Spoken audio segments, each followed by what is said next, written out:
শোনো শোনো শোনো সবে শোনো দিয়া মন, আজ আমি রেঁধেছি কুমড়ো করলা ভাজা করিয়া যতন। আচ্ছা, আপনারা কখনো কুমড়ো দিয়ে করলা ভাজা খেয়েছেন? আজকে এই রেসিপিটি হবে।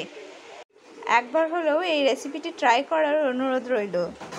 মিষ্টি কুমড়োর সাথে করলা ভাজা।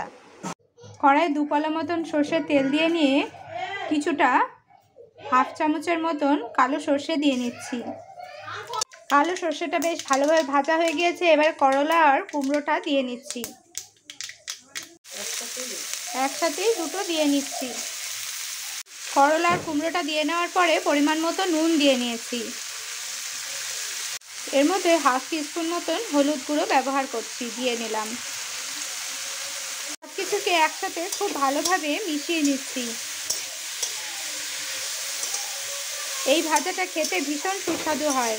মিষ্টি কুমড়ো আর করলা দুটো আলাদা একেবারে ভিন্ন স্বাদের জিনিসকে একসাথে করে দিলে যে এত সুস্বাদু হয়, এটা না খেলে বুঝতেই পারবেন না।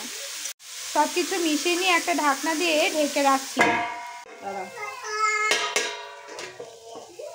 5 মিনিট বাদে ঢাকনাটা উঠিয়ে দেখাচ্ছি, দেখুন এরকম দেখতে হয়েছে।